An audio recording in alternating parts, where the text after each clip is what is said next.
எல்லாரையும் உட்கார வச்சு அண்ணன் குத்தியில சாப்பாடு வாரி வாரி வாரி வைக்கிறாங்க. அவன் அங்கத்துக்கு பத்தல பேசனோடு சோத்த வாரி கவுத்துக்கிறான்.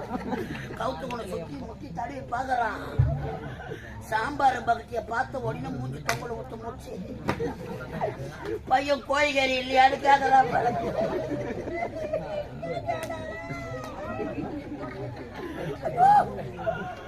ஊர் ஊரா கோழிக்கறி சாப்பிடுறான். அவனுக்கு சூத்த கலப்பு.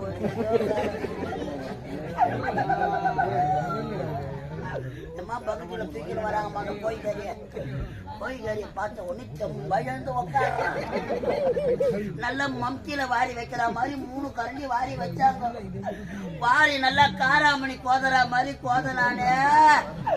ஐயோ அவரத்துக்கு தான் கோதனானு